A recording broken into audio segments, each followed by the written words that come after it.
মহাভারত থেকে ভরত, কুরু ও পুরু বংশের বর্ণনা। ব্রহ্মার দক্ষিণ অঙ্গুষ্ঠ থেকে প্রজাপতি দক্ষের জন্ম। তার থেকে সমস্ত প্রজাকুল সৃষ্টি হয়েছে। তার স্ত্রী বীরণীর গর্ভে সহস্র পুত্র ও 50টি কন্যার জন্ম হয়। দক্ষের কন্যা অদিতির সঙ্গে কশ্যপের বিবাহ হয়।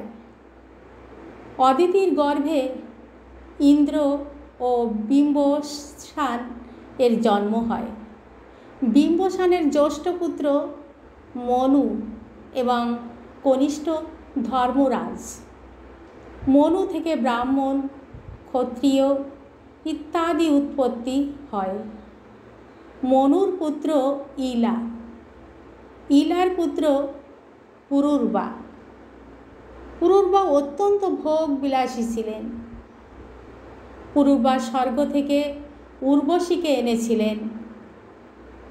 উর্বশীর গর্ভে আয়ুষের জন্ম হয়। আয়ুষের পুত্র নহুষ। নহুষ ছিল অত্যন্ত বুদ্ধিমান। তার সময়ে রাজ্যে সকলে সুখী ছিল। তিনি তেজ, তপস্যা এবং বল বিক্রমের সাহায্যে দেবতাদের পরাজিত করেন। নহুষের দ্বিতীয় পুত্র যযাতি। তিনি ভক্তি সহকারে দেবতা ও পিতৃপুরুষের আরাধনা করে প্রসন্নভাবে প্রজা পালন করতেন। যযাতির 2 পত্নী, দেবযানী এবং শর্মিষ্ঠা। দেবযানীর গর্ভে 2 পুত্র, যদু এবং তুবর্ষু। শর্মিষ্ঠার 3 পুত্র,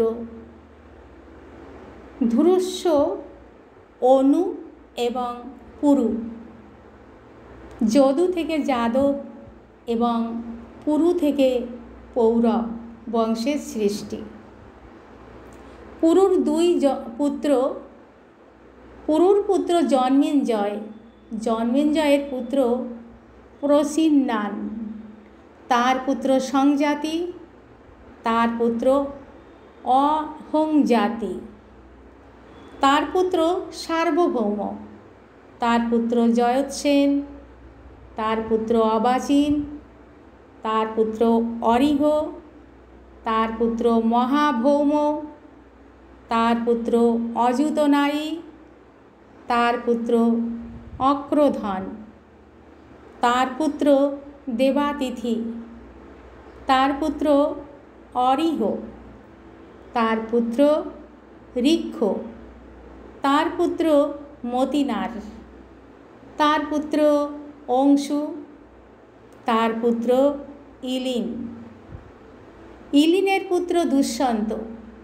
দুষ্যন্তের পত্নী শকুন্তলার পুত্র ভরত।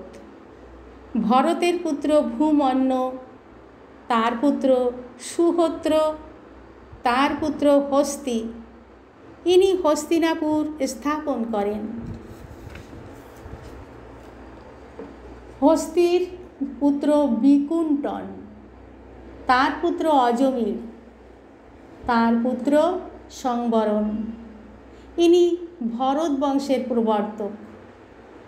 সংবরণের পুত্র কুরু, তার পুত্র বিদুরথ, তার পুত্র অনশ্চা, তার পুত্র পরীক্ষিত, তার পুত্র ভীমসেন, তার পুত্র প্রতিশ্রবা, তার পুত্র প্রতীপ, তার পুত্র শান্তনু।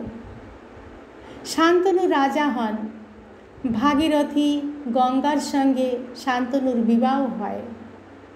শান্তনুর ছেলে ভীষ্ম।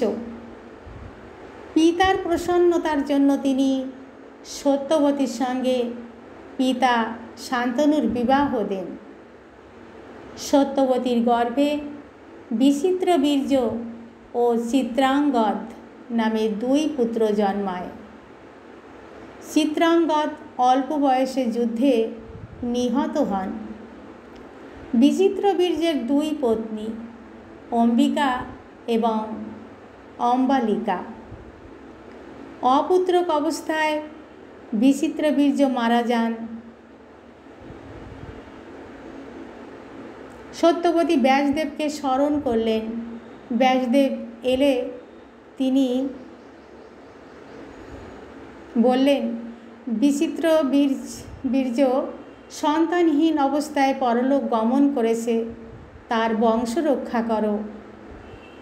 ব্যাসদেব মাতৃ আজ্ঞায় অম্বিকার গর্ভে ধৃতরাষ্ট্র, অম্বালিকার গর্ভে পাণ্ডু এবং তার দাসীর গর্ভে বিদুরের জন্ম দিলেন।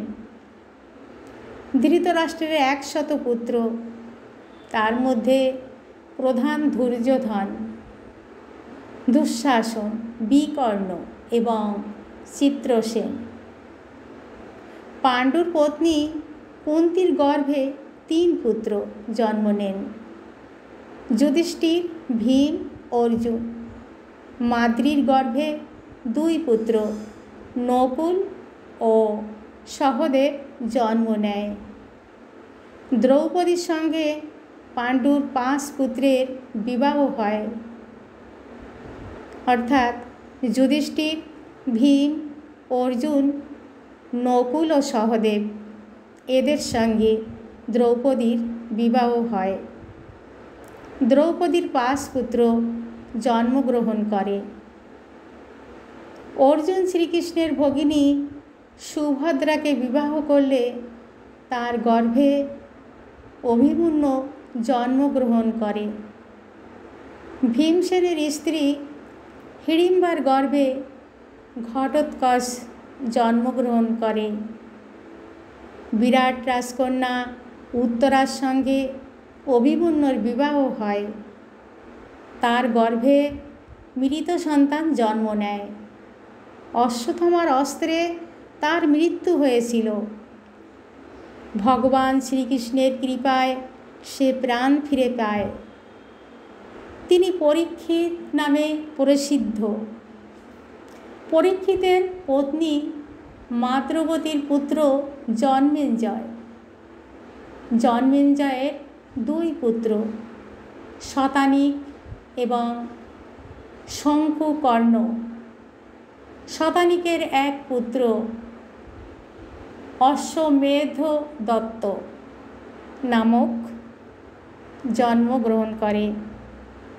আজ এই পর্যন্ত। বন্ধুরা, ভালো লাগলে প্রচুর শেয়ার করবেন, লাইক করবেন,